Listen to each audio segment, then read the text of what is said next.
নমস্কার বন্ধুরা, আজকের রেসিপি বাটার নান।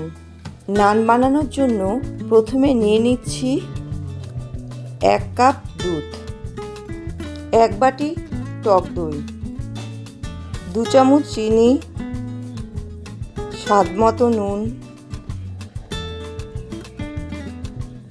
1.5 কাপ জল, 2 চামচ সাদা তেল। এবারে ভালো করে মিশিয়ে নেব।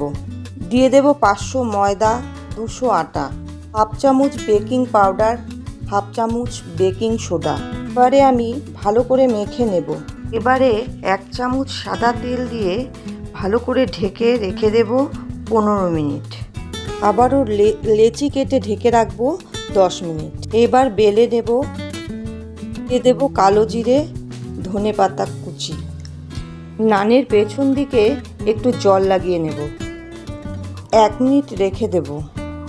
তারপর উল্টে দেব গ্যাসের দিকে, যাতে কালারটাও ভালো আসে। এবার এটাকে খুন্তির মাধ্যমে তুলে নেব। এবারে বাটার মাখিয়ে নিলেই তৈরি বাটার নান।